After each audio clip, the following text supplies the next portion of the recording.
नमस्कार, मैं हूं आपके साथ आयुषी शर्मा। आज तक 24 न्यूज में आपका स्वागत है। आइए रुक करते हैं आज की ताजा खबरों की ओर।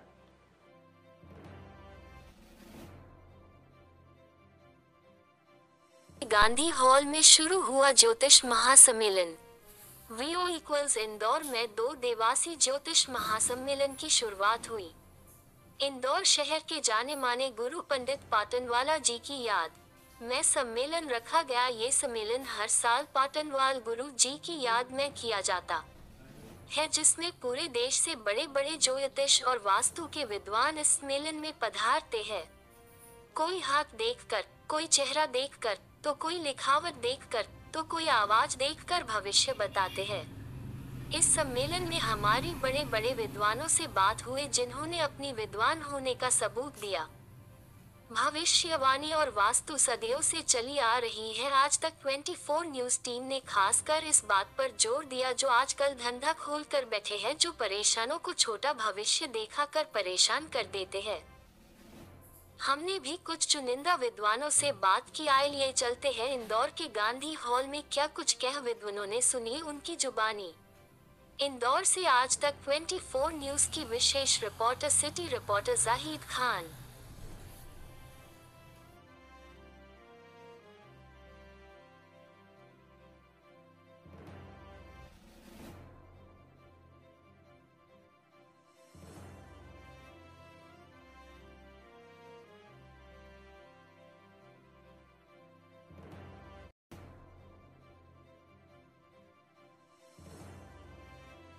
रागिनी जी रागिनी करदेकर जी आइए आइए।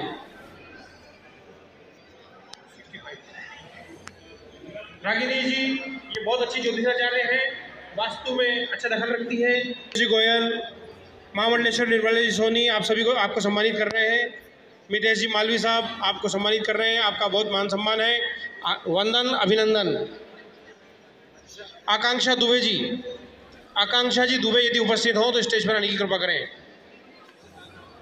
आकांक्षा जी दुबे। हमारे जीतू बाबा भी स्टेज पर हैं, आप भी हाथ लगा दो, जितना हाथ लगेंगे उतना अच्छा सम्मान होगा। किरण जी शर्मा, किरण जी बैठी है ना यहाँ पर, उज्जैन से आई हुई है। ये हरियाणा और ब्राह्मण समाज के हमारे जो है समाज सेवी है।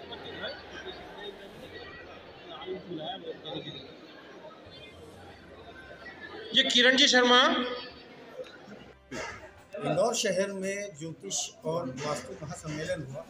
2 दिन का ये महासम्मेलन में देश और विदेश से बड़े बड़े विद्वान आए, मगर हमारे पास एक ऐसा विद्वान जिसकी ज़बान 24 बोली जाती हो, हरफन मौला, और कह लिया जाए कि ऑलराउंडर, बॉम्बे से तशरीफ़ लाए पंडित जी। हम इनसे तो सीधे तौर पर बात करते हैं कि आपने कौन सी महारत हासिल है।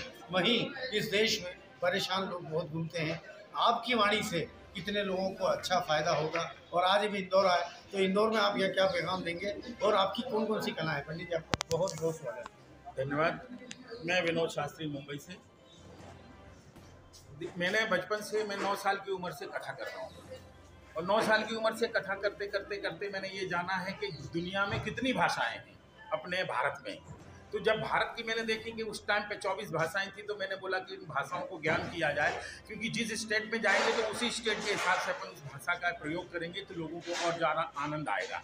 तो हमारे ऊपर जब आनंद आएगा, तो मैंने लोगों को गया, लोगों के बीच में हिंदी में करता था, लेकिन लोगों के बीच में जब गया तो जाते जाते लोगों का जैसा चेहरा, जैसा वो अपनी भाषा में बात करते थे, तो मैं उनको ओंठों को देखा करता था। ओंठों को देख करके उनको मैं पूछा करता था कि भाई इस इंसान ने ऐसा बोला है, इसका मतलब क्या है।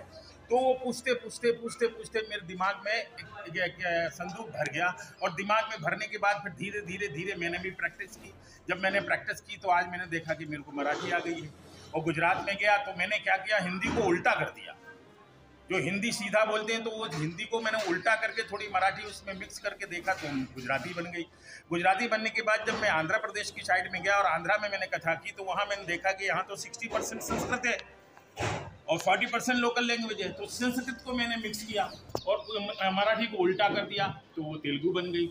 ऐसा तमिल में गया, तमिल में भी 50% संस्कृत है, उसमें भी मैंने यही लिया जो मुझे करना था कि चलो मैं ऐसा करके देखता हूँ, तो वो मैंने किया तो तमिल बन गई। मलयालम में गया तो मलयालम की भाषा थोड़ी मेरे को बहुत कड़क लगी, लेकिन मैंने मन को नहीं हारा।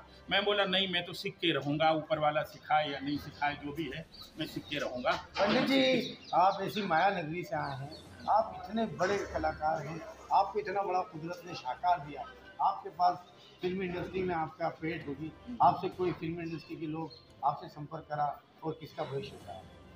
देखिए, इंडस्ट्रीज के लोग तो आते ही रहते हैं। अब किसके बारे में हम क्या बोलें, आज तक हमने जो भी प्रेडिक्शन किया, जो भी किया, कभी मेरा प्रेडिक्शन कोई खाली नहीं गया। मैंने ये देखा है कि जिसके बारे में ये बेला है, अभी भी मैं नाम नहीं बता सकता, बड़े बड़े लोगों के सुबह सुबह फ़ोन आते हैं कि महाराज मैं आज खा के क्या नहीं हूँ, तो मैं उनको बताता हूँ कि तुम्हें ऐसा खा के दाएँ पैर या बाएँ पैर बाहर निकालो देहरी से, तुम्हारा दिन शुभ होगा। तो लोगों का पूरा दिन शुभ होता है। तो शाम को फ़ोन करके बोलते हैं कि जो आपने हमें बोला था वो बिल्कुल सही गया, उसमें कोई त्रुटि नहीं। क्या सही में खाने से और दाया और बाया पैर निकलने से दिन शुरू हो जाता है? हाँ, होता है सर। देखिए, हवा है और हवा हमको कहाँ ले जाए इसका पता नहीं। तो हमारे दो सुर होते हैं, हमारी दो नाक है, इसकी जो वायु चलती है, वो वायु वेदना जो चलती है, उसकी जो वायु हम चेक करेंगे राइट से ज़्यादा है या लेफ्ट से, क्योंकि हमारी एक नोज है ना बंद रहती है और एक चालू रहती है। जो चालू रहती है वही पैर हम आगे बढ़ाकर काम करें। आप भी आजमा कर देख लो भाई, आपका काम 100% सक्सेस होगा, ये मेरी गारंटी है। पंडित जी, देखने में आया आप जैसे विद्वान हैं, मगर एक और आप जैसे नाम से दूसरे बदनाम हैं। परेशान लोग आते हैं, वास्तु के नाम से तो उठोड़ हो जाती है और ज्योतिष विद्या के नाम से लोग ठगे जाते हैं जी। और जहां आप होते हैं, जो सच्चे होते हैं वो छुपे होते हैं। आप मैदान में आकर ऐसे लोग जो ये करते हैं, गलत काम करते हैं, उनके लिए कोई मुहिम क्यों नहीं चलाते? देखिए सर, मुहिम हम चलाएं, मुहिम चलाने में हम पीछे नहीं हैं। मुहिम चला सकते हैं और मुहिम चला रहे हैं। हमने देखा है कि हमारा एक संगठन है, हमने निकाला है स्टोव फाउंडेशन भावनात्मक संघ, ऐसा निकाला है। उसमें हमने धर्म को और अपने कर्म को और अपने मर्म को लिया हुआ है। जो इंसान गलत होगा उसके साथ गलत व्यवहार किया जाएगा और उसको बताया जाएगा कि भाई तू इस समाज में रहने लायक नहीं है, अगर करना है तो इसके लिए तू प्रैक्टिस कर, और प्रैक्टिस करने के बाद अगर जब तेरा सही डिसीजन आएगा और तू अपने आप को सोच ले कि जो मैंने बताया वो 100% सही है, उसके हिसाब से तू अंदर पैर रख, वरना लोगों को झूठा गाइड मत करो, क्योंकि जो झूठा गाइड करने से हमारे जैसे लोग भी बदनाम होते हैं, हम लोगों को भी गालियाँ सुननी पड़ती हैं। इसलिए मेरा कहना है कि सत्य बोलो, सही बोलो, सही काम। इंदौर आए आप, इंदौर शहर को कहते हैं मिनी बॉम्बे जी। और इंदौर शहर अपने आप में एक औद्योगिक निधि राजधानी है, वही आपकी माया है। इंदौर की मशहूर और मारूफ शख्सियत, फिल्मों में विलन कह लें, समाज सेवा में आगे से आगे कह लें, ज्योतिष विद्या हो के आयोजन करवाए, उसकी क्या वजह? आज हिंदुस्तान भर में बहुत सारे आयोजन ज्योतिष के होते हैं, और रही इंदौर की बात, माँ अहिल्या की पावन नगरी में हजारों ज्योतिष सम्मेलन हुए अभी तक। उन ज्योतिष सम्मेलनों में कई विद्वान आए। आज हमारे बीच में एक ऐसे विद्वान भी हैं जिनका नाम अमित भाई है। वो आदमी की आवाज़ से ब्लड ग्रुप बताइए। ऐसे कई हमारे यहाँ ज्योतिष बंधु आए हुए हैं, कई ज्योतिष गुरु आए हुए हैं, तंत्र वाले आए हुए हैं, मंत्र वाले आए हुए हैं, वास्तु वाले आए हुए हैं। ये हमारे इंदौर की बड़े गौरव की बात है और हमको उनका सानिध्य मिलता है, आशीर्वाद मिलता है। ये हमारे लिए बहुत अच्छी बात है इंदौर वासियों के लिए कि निःशुल्क यहाँ ज्योतिष सम्मेलन होता है। बाबा, कितने ज्योतिष सम्मेलन करा दिए और ये करने के बाद आप जिस दिन पैसा लगाते हैं, कैसा लगता है? साल में 3-4 ज्योतिष सम्मेलन इंदौर में होते हैं और यहाँ जो गरीब जनता है, आज हमारे यहाँ आज भी ऐसे विद्वान आए हुए हैं जो 1 लाख रुपए, 1.5 लाख, 2 लाख रुपए तक लेते हैं और उनका सटीक भविष्यवाणी रहती है। उनका कहना है कि हमारी भविष्यवाणियाँ सटीक बैठी है 95%। तो ऐसे जो ज्योतिष हमारे यहाँ आए हुए हैं उनको हम साधुवाद देते हैं, उनका आशीर्वाद चाहते हैं कि वो ऐसे ही इंदौर में इंदौर की जनता को सेवा देते रहे। आपका नाम? जितेंद्र गुप्ता, जीतू। तो यही मानना है कि जो भी कमाओ नैतिक कमाओ, बाकी के। और ज्योतिष भी ऐसा है कि यदि आपकी गाड़ी सही चल रही है तो किसी भी ज्योतिष के पास मत जाओ, चाहे मेघ पे हो, कहीं फ्री में भी मत दिखाओ। और यदि बहुत ज़्यादा वक्त खराब चल रहा है तो किसी बहुत प्रकांड विद्वान को दिखाओ, उसकी पूरी बायोडाटा चेक करो, उसका पूरा गूगल चेक करो, उसके बाद उसके पास जाओ। जो भी ज़्यादा बड़ी फीस ले रहा है हज़ारों या लाखों में, वो आपके लिए, आपके परिवार के लिए कहीं भी सूटेबल नहीं होंगे। आपका पैसा जाएगा और शायद आप ठगे रह जाएंगे। सुनने में आया आप भी किसी पर रहम नहीं करते। हाँ? आप भी किसी पर रहम नहीं करते, आप भी लेते हैं। देखिए क्या रहम करूं, मतलब 500 67 रुपए में क्या आराम करूं सर? मैं कोई किसी की प्रॉपर्टी नहीं लूट रहा हूं, मैं किसी के लाखों रुपए नहीं ले रहा हूं, मैं किसी की कुछ भी जायदाद भी नहीं लूट रहा हूं, या किसी को 10,000 का नग नहीं पहन रहा हूं। 567 रुपये मेरी अंक ज्योतिष का विद्या है। इसी आधार पे मेरा आप फोन नंबर देख सकते हैं 7566765176। आपका नाम? इसमें ये जो नंबर है सिर्फ 567 है। आपका नाम? हेमंत भालचंद्र धरपले। तो आप थे हेमंत जी धरफले। आइए और इनसे खूब फले और खूब फूले, यही इनका नाम को रोशन करे। इनका यह कहना है ऐसे लोगों के सिर्फ जाने से बचे जो फर्जी हैं, जो गलत तरीके से इंसान को नुकसान पहुंचाते हैं। आज हमने बात की, ये इंदौर के ही बाशिंदे हैं। इनमें कई विधाएं हैं, इनमें कई कला हैं। सुनने में आया है ये किसी न किसी की मिमिक्री भी करते हैं, तो किसी की एक आवाज़ निकाल के बताते हैं। बिल्कुल साहब, मैं बचपन से मिमिक्री आर्टिस्ट रहा हूँ और मेरे जो आराध्य थे प्रभात चटर्जी, जो दादा जिनसे मैंने एंकरिंग सीखी, और मैं अमित सयानी, अमिताभ बच्चन और तमाम तरह के अटल जी की आवाज़ निकालता हूँ। तो मैं आपके मेरे आराध्य अटल जी की आवाज़ आपको सुनाऊंगा। जब अटल जी 2004 में हार गए तो पत्रकारों ने उनसे पूछा कि क्या हुआ, शाइनिंग इंडिया का नारा क्यों हुआ, कैसे हुआ? तो अटल जी ने वहीं अपने चिरपरिचित अंदाज में जवाब दिया, गीत नया गाता हूँ, गीत नया गाता हूँ, काल के कपाल पर नई इबारत लिखता चला चला। हारा हुआ तो क्या हुआ, हार नहीं मानूंगा, हार नहीं मानूंगा, फिर जीत के आऊंगा, नया हिंदुस्तान बनाऊंगा, नया हिंदुस्तान बनाऊंगा, राम मंदिर वही बनाऊंगा, राम मंदिर वही बनाऊंगा, सोने की चिड़िया बनाऊंगा, सोने की चिड़िया बनाऊंगा, क्योंकि हार कर बैठे रह जाना अच्छी। तो आप थे ना जाने कितनी कलाओं के बादशाह, इन्होंने इतनी बादशाह हासिल करी, उसकी वजह है तो इनका इल्म और इनकी विद्या बोलती है। हम भी कहते हैं सच्चों के पास जाएं। शहर के गांधी हॉल में एक महासम्मेलन, ज्योतिष विद्या सम्मेलन आयोजित किया जा रहा है, जहां पूरे देश से अपने अपने फन के मालिक इंदौर आ चुके हैं। आज हमारे पास भी एक ऐसी शख्सियत, ऐसा ऑलराउंडर कि हस्तरेखा हो, चेहरा हो, पढ़कर इंसान का भविष्य बताते हैं। हमारे साथ हैं हेमंत जी धरफले। हम इनसे पूछते हैं सही मायने में ज्योतिष विद्या कैसे आती है, ज्योतिष विद्या को कैसे पढ़ा जाता है, और आज के ज्योतिष जिन्होंने अपना धंधा खोल रखा है और परेशान को और परेशान करते हैं, इस बारे में रोशनी डलवाएंगे हम हेमंत धौलपुरे जी से। धौलपुरे जी, आपका सवाल है, बताएं क्या है ज्योतिष? हाँ जी। नमस्कार, मेरा नाम हेमंत भालचंद्र नारायण राव धोंडूपंत सखाराम नारायण धरपे है। हम बाजीराव पेशवा के समय से आते हैं, और मैंने कहूँ कि हमारे पास मैंने जो विधा सीखी है, ग्राफोलॉजी, न्यूमरोलॉजी, वॉइस एनालिसिस, ब्रीदोलॉजी शब्द कोई डिक्शनरी में भी नहीं है। ब्रीदोलॉजी का मतलब होता है future and future from breathe, आपकी सांसों से आपका भविष्य, जो कि सुनने में भी अकल्पनीय लगता है, अवर्णनीय लगता है। उसके बाद मैंने हैंड राइटिंग पे बहुत ज़्यादा स्टडी की है, 10 लाख से ज़्यादा हैंड राइटिंग सिग्नेचर स्टडी किए हुए हैं। उसके बाद मैंने आवाज़ पे स्टडी की है। हमारे 8 ब्लड ग्रुप होते हैं, A, B पॉजिटिव नेगेटिव। तो हम 8 अक्षरों के ही हमारे मंत्र हैं, जय जय सियाराम 8 अक्षर, हर हर महादेव 8 अक्षर, जय बजरंगबली 8 अक्षर। तो हम इसको 21 बार बोलकर आपका पूरा बॉडी का एनालिसिस दे देते हैं। देखना है हेमंत जी, जहाँ तक की बात की जाए, ज्योतिष विद्या हो, वास्तु हो, या जितनी भी हो, फेस रीडिंग हो, इसको अब लोगों ने कारोबार बना लिया, बिजनेस बना लिया। परेशानों को इतना खींच लिया जाता है पैसों से कि फिर वो ज्योतिष विद्या से अब डरने लगा है। क्या कहते हैं आप? देखिए, मैं आपको आज तक के दर्शकों को ये बता दूं कि ज्योतिष शब्द का अर्थ ये नहीं है कि मेरी शादी कब होगी, मेरा प्रमोशन कब होगा, मेरे को बेटा होगा या बेटी होगी। ज्योतिष शब्द है वो 2 शब्द से मिलकर बना है, ज्योति और ईश। ज्योति यानी प्रकाश और ईश यानी भगवान। सही ढंग से व्यवस्थित चलने का मार्ग है ज्योतिष।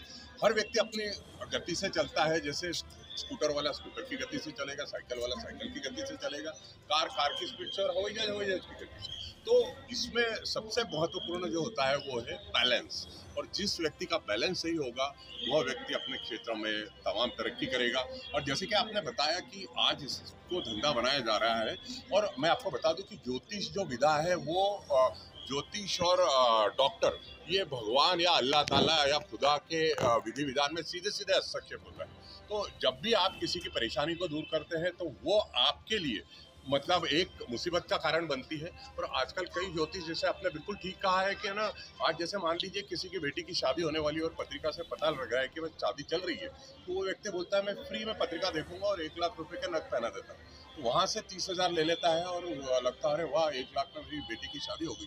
नहीं, लेकिन ऐसा नहीं होना चाहिए, क्योंकि ये कहलाती है अनैतिक लक्ष्मी। और जब भी कोई व्यक्ति अनैतिक लक्ष्मी लेता है तो वो अपने साथ साथ अपने परिवार और आने वाली जनरेशन के लिए मुसीबत और सबब का कारण बनता है, क्योंकि उसका ये अनैतिक धन, अनैतिक लक्ष्मी किसी और धंधे में तो चल सकती है। लेकिन ज्योतिष और डॉक्टर्स, आप इंदौर के या पूरे वर्ल्ड वाइड तमाम ज्योतिष जो इस तरह की प्रैक्टिस कर रहे हैं, उनकी फैमिली लाइफ देखिएगा, दे आर हाईली डिस्टर्ब। तो यही उसका लबोलुआब है, यही इसका ज्योतिष का सार है। और ज्योतिष 2 चीज़ों पर चलता है। हमारे 4 वेद हैं, अथर्ववेद, सामवेद, युगवेद, रजुर्वेद और ऋग्वेद। तो चारों वेदों का सार यही है कि we are for the whole world and whole world is for you. आप पूरे विश्व के हैं, पूरा विश्व आपका है। और हमको खुदा, भगवान, अल्लाह, जीसस, जिसने जैसा भी बनाया है, हमको 24 घंटे आनंद की अवस्था में रहने के लिए देखने में आता है कि ज्योतिष विद्या हो, जितनी भी आपने विद्याओं के नाम लिए, कि बीमार हो तो उसके लिए भी आपके पास लोग आने लगे, मकान खाली नहीं हो रहा है उसके लिए आने लगे, ज़मीन की प्रॉपर्टी पे कब्ज़ा किसी ने कर लिया उसके लिए आने लगे। परेशान जब आपकी गोद में आता है कि ये सोचकर कि यहाँ कहीं ना कहीं हल होगा, पता लगता है वहाँ तो लूटा ही लूटा। आप जैसे लोगों ने, ज्योतिषों ने ऐसे परेशान लोगों को इतना लूटा कि आज वो घर से बेघर हो। आप बिल्कुल सही कह रहे हैं। देखिए, हर प्रोफेशन में अच्छे बुरे लोग होते हैं और ये अच्छे बुरे लोग ही होते हैं जिसमें हर प्रोफेशन में होते हैं। तो इसमें ये होता है, मैं आपको बता दूं कि किसी भी व्यक्ति का गलत ढंग से कमाया हुआ पैसा 5 से 10 साल में ख़त्म हो जाता है। यदि मैंने अनैतिक और मेरी ये प्रैक्टिस है, मैं आपको आज तक के दर्शकों को बता दूं कि आज तक 24 के दर्शकों को ये बता दूं कि मैं एक पैसा भी न किसी को नग देता हूँ, न किसी की पूजा कराता हूँ। मेरा जो चार्ज है वो 567 है और मैं इससे एक पैसा ज़्यादा नहीं लेता हूँ, कम नहीं लेता हूँ। और लोगों की सेवा के लिए, सेवा भावना से मेरा 67 राम मंदिर में जाता है, आधा पैसा पापा को जाता है और आधा पैसा वाइफ को जाता है। सीधे तौर पर लेते तो आप भी हैं, बदनाम तो आप भी हैं। आप कहते हैं कि ज्योतिष के नाम पर क्यों ना आप एक ऑलराउंडर हैं, परेशान लोगों की क्यों ना आप फ्री में ऐसी सेवाएं दें ताकि लोग आपको पहुंचना आसानी हो। सुनने में आया है आप अपने आप में एक बहुत बड़ा कैरेक्टर प्ले करते हैं, मगर पैसों का जब मामला आता है कॉम्प्रोमाइज़ कोई नहीं करता। देखिए साहब, पैसों के मामले में ना आमिर खान कॉम्प्रोमाइज़ करते हैं, ना अमिताभ बच्चन कॉम्प्रोमाइज़ करते हैं। देखिए, मैं एक बहुत ही साधारण परिवार से आता हूँ और मुझे भी अपनी 2 रोटी अपना खर्चा चलाने के लिए, लेकिन मैं एक ही लोगों से वादा करता हूँ कि मैं अनैतिक लक्ष्मी नहीं कमाऊँगा। यदि आपको लाखों का फ़ायदा करवा दूँ, आपको करोड़ों का फ़ायदा करा दूँ, उसमें मुझे से एक पैसा नहीं चाहिए। चाहे तो दुआ दीजिए, बस लोगों से इतना ही कहता हूँ, दुआओं में मुझे याद रखिए। इंदौर शहर की आवाम, मध्य प्रदेश की आवाम और देश की आवाम की जनता को आप हमारे चैनल आज तक 24 न्यूज़ के माध्यम से क्या मैसेज देना चाहते हैं? जो ठगे हुए हैं, किन लोगों के पास जाएं? यहाँ बड़े बड़े ज्योतिष आए हैं, सब अपने अपनी दावे पेश कर रहे हैं। सच्चाई क्या है और इंदौर के नाम, प्रदेश के नाम क्या मैसेज? देवी अहिल्या की पतित पावन नगरी इंदौर से मैं आप सभी लोगों को और दर्शकों को यह संदेश देना चाहूँगा कि कोई भी व्यक्ति, कोई भी ज्योतिष, कोई भी डॉक्टर उसके नाम पे ना जाए। पहले एक व्यक्ति को वहाँ से टेस्ट कर लें। यदि वो सही बता पाता है तो उस पर विश्वास कीजिए। याद रखिएगा, जो आपको नग पहना रहा है वो आपको टोपी पहना रहा है। जो आपको फिजूल के लाखों रुपए का खर्चा करवा रहा है वो सही ज्योतिष नहीं है, वो ज्योतिष के नाम पे एक कलंक है। ये मेरा व्यक्तिगत मानना है, क्योंकि मैं एक पैसा भी रत्नों के लिए नहीं लेता, नहीं मैं किसी को सजेस्ट करता हूँ। मैं अपने व्यक्तिगत रूप से रत्नों का काम मैं कलर थेरेपी, हल्दी और इन तरह से करता हूँ। तो मेरा अपने रूप से यही मानना है कि जो भी कमाओ नैतिक कमाओ। बाकी के और ज्योतिष भी ऐसा है कि यदि आपकी गाड़ी सही चल रही है तो किसी भी ज्योतिष के पास मत जाओ, चाहे मैं क्यों। बहुत ज्योतिष मिले, बहुत वास्तुकार मिले, चेहरा देख के बात करने वाले मिले, हस्तरेखा वाले मिले, मगर हमें एक ऐसे मिले ना तो वो हाथ देखते हैं, ना चेहरा देखते हैं, ना ही घर देख के कुछ बात करते हैं। हमारे साथ मौजूद हैं, नाम बताएं आपको, पराग धारले जी हमारे साथ हैं। हम सीधे तौर पर बात करते हैं, आप में क्या खूबियाँ हैं, आपने कौन सी विद्या सीखी और क्या करते हैं?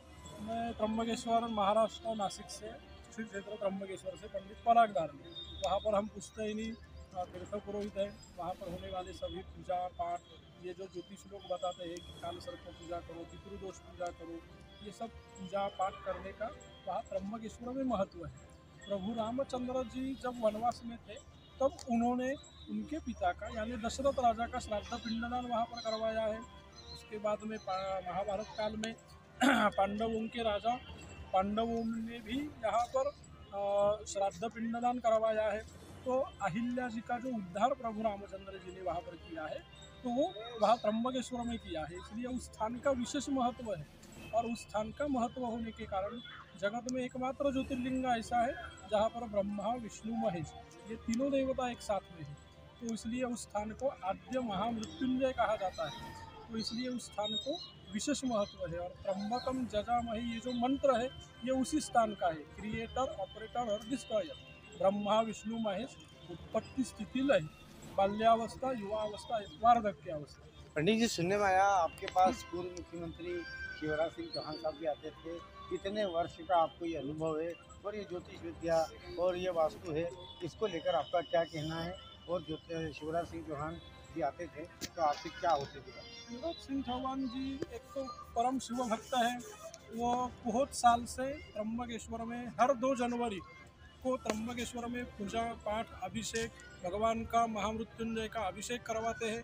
पूरे अपने परिवार सहित वहाँ आकर श्रद्धापूर्वक भगवान को सभी जगत कल्याण के लिए मध्य प्रदेश के महाराष्ट्र के सभी लोगों के आशीर्वाद प्राप्त करने के लिए या सुख समृद्धि प्राप्त करने के लिए भगवान के आशीर्वाद लेते हैं। और यहाँ पर ये जो ज्योतिष का सम्मेलन हो रहा है, ये सम्मेलन में भी पूरे भारत से विविध प्रकार से ज्योतिष शास्त्री आए हैं, तो उनके माध्यम से और यहाँ हमारे पंडितों के माध्यम से धर्म का राष्ट्र का कार्य यहाँ पर हम करवाते हैं। आपको कितना अनुभव है ये पंडिताई करते करते? हमें पंडिताई का तो वैसे तो धर्मशास्त्र के अनुसार तो 8 साल से हमारी जब जन्म ही होता है तब से ये पूरा पंडिताई का 5-6 साल का कोर्स होता है। तो अभी मुझे कम से कम 20-22 साल का अनुभव है यहाँ कर्मकांड पूजा पाठ करने का। आपका नाम?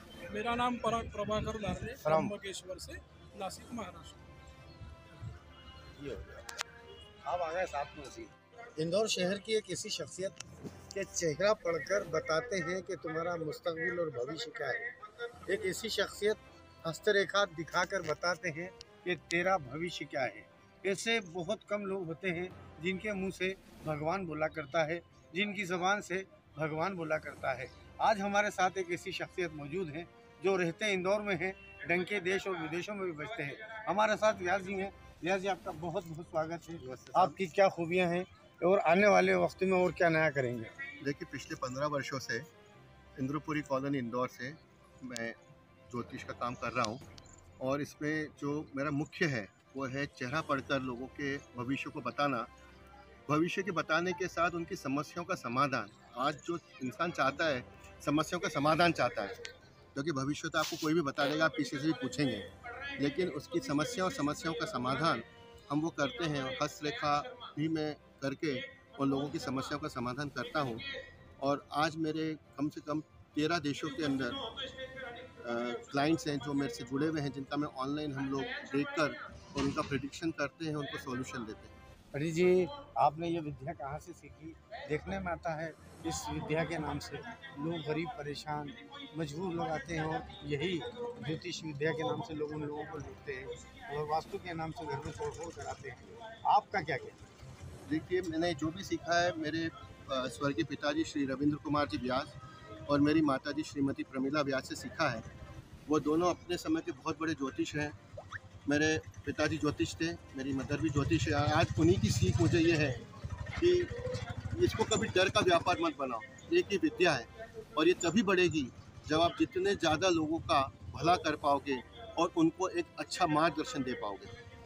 पंडित जी का कोई पेशा नहीं है कि इसी से इनका रोज़गार चलता हो। इनके कई अनेक रोज़गार हैं, मगर शौक़ के साथ साथ ये उन लोगों को भी मदद करते हैं जो किसी कर्म की वजह से परेशान रहते हैं और उनका निराकरण करते हैं। कितने लोग आपसे मिलने आते हैं और कितने लोग अभी तक आपसे लाभार्थी हुए?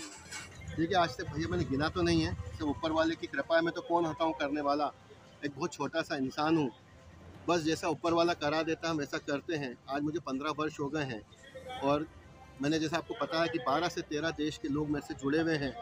इंदौर में भी मेरे से बहुत लोग दिखाने आते हैं और हर महीने मैं यात्रा भी करता हूँ विभिन्न जगहों में हिंदुस्तान के अंदर, चाहे वो दिल्ली हो, हैदराबाद हो, बैंगलोर हो, पूना हो, जहाँ पर मेरे क्लाइंट्स हैं। मैं जाके वहाँ 3 दिन अपनी सेवाएं देता हूँ। तो आज तक कभी मैंने देखा नहीं, पर सैकड़ों लोग शायद मेरे से जुड़ चुके हैं। पंडित जी, जो परेशान लोग आते हैं और अनाप शनाप फीस लिए जाती है, आप क्या इसकी चार्जेस लेते हैं? देखिए, हमारा पहले जैसे मैंने कहा कि ये विद्या है ना, तो इसका परामर्श हमारा सिर्फ 700 रुपये पर पर्सन है और इससे ज़्यादा 1 रुपया भी नहीं हम लेते हैं। और बाकी कोई ऐसा विकलांग है या जो गरीब है, जो असहाय, जो बिल्कुल नहीं दे सकता है, तो उससे 1 रुपये की फ़ीस नहीं ली जाती है। उनका हम बिना किसी परामर्श मतलब चार्ज लिए हम उनको परामर्श देते हैं। आपका नाम? दीपक व्यास। तो आपसे दीपक व्यास जी, इनके ऊपर एक शेर है राहत साहब का कि जिनकी उम्र गुजर गई पत्थर तोड़ते तोड़ते, अब इन हाथों में वही नूर होना चाहिए। यकीनन व्यास जी ने जो कार्य किए, जहाँ देश की बात हुई विदेशों में डंके बज रहे हैं। हम यही कामना करते हैं आप सत्य रहें, सत्य के साथ रहें, विजय रहें और खूब परेशानों को फ़ायदा पहुँचाएँ, बड़े पंडित और बड़े आदमी बन जाएंगे। कैमरामैन शाहनवाज खान के साथ जाहिद खान, आज तक 24 न्यूज़, इंदौर। ऐसा काम होता है। सोचिए मेरे भाई, आपने मुझसे बहुत अच्छा सवाल पूछा है। मुझे लगता है कि आप अगर अपने काम में अडिग हैं और भरोसा है, तो आप अगर बैठ के 2 मिनट सोचेंगे तो आपका दिल आपको बता देगा कि ये काम करने से हमको क्या फल मिलेगा और ये सही रहेगा या नहीं रहेगा। तो देखिए, इंसान बनाया जाता है, इंसान बनता नहीं है। आज हमारे माँ बाप ने हमें ऐसा समझाया है, हमें संस्कार दिए हैं, तो आज हम ऐसे आपके सामने आ रहे हैं। अगर नहीं दिए होते तो हम कहाँ से आते थे? तो ये बनाए जाते हैं। इंसान कोई भी हो, छोटा बच्चा पैदा होता है तो माँ उसकी मालिश करती है, पैर सीधा करती है, उसकी मुंडी गोल करती है, मुंह बनाती है, सब माँ करती है। ऐसे ही हमें उन लोगों को बनाना है जो लोग आजकल झूठ का फरेब का साथ ले रहे हैं और झूठ फरेब का साथ लेते हुए लोगों को मिसगाइड कर रहे हैं। क्योंकि लोगों को जब मिसगाइड होते हैं तो लोग फिर भरोसा छोड़ देते हैं कि मैं ज्योतिष के ऊपर क्यों जाऊँ यार, ज्योतिष में मेरा काम ही नहीं हुआ, मैं भरोसा क्या करूँ। और जो सच्चा है उस तक पहुँच नहीं पाते। तो उसके लिए हमने भावनात्मक संघ चालू किया है। जिस विद्वान में हमने बोला भी है कि हर विद्वान को खबर भी की है कि जिसको मिलना है अपने भावनात्मक संघ से आकर मिले और यहाँ मेंबर बने, और जो हमारी स्कूल है, पाठशाला है, जो भी है, सीखें। अगर नहीं है तो अपने सीनियर से डिस्कस करो कि भाई मेरे पास ऐसा ग्राहक आया है और मेरे पास इसका सवाल नहीं है, आप कैसा, जो क्लाइंट है उसको मुझे क्या बोलना है। तो हम अगर अपने सीनियर से कुछ पूछेंगे तो बताने के लिए हमारी कोई, हम छोटे नहीं हो जाएंगे।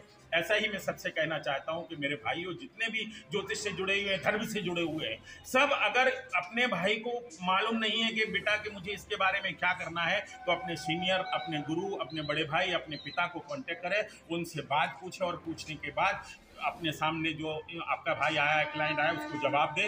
ऐसा जवाब देते हुए जाएगा तो शायद ही नहीं। इतनी सारी ज़बान, और आज आप हमारे बीच से, हमारे चैनल से विदा हो रहे हैं। उसी ज़बान, इतनी सारी ज़बान में आप विदाई कौन सी ज़बान में करेंगे?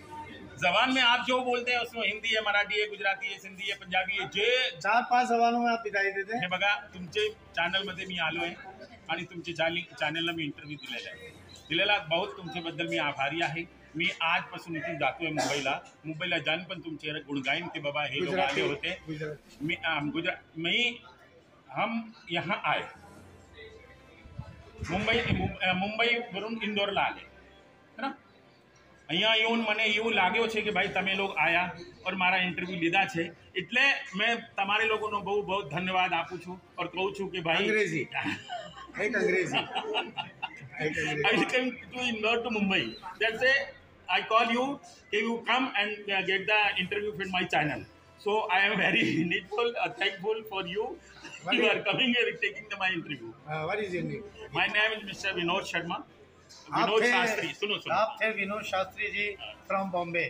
बड़े ही मज़ाया अंदाज, बड़ा ही खूबसूरत अंदाज के साथ इन्होंने अपना परिचय दिया। यहाँ तक कि इन्होंने कहा हमने ऐसा संगठन बनाया है जो ऐसे लोग जो झूठी वाहवाही के लिए गरीबों को लूटते हैं, हम और उनके लिए इन्होंने संगठन बनाया, ऐसे लोगों से बचने के लिए, अपील करने के लिए। ऐसे लोग मिलने होते हैं। मुझे राहत साहब का शेर याद आता है जो इनके ऊपर फिट बैठता है। इनकी उम्र गुजर गई पत्थर तोड़ते तोड़ते, अब इन हाथों में कोई नूर होना चाहिए। हम यहाँ से विदा लेते हैं। कैमरामैन कैमरामैन शाहनवाज खान के साथ जाहिद खान, आज तक 24 न्यूज़, इंदौर। धन्यवाद।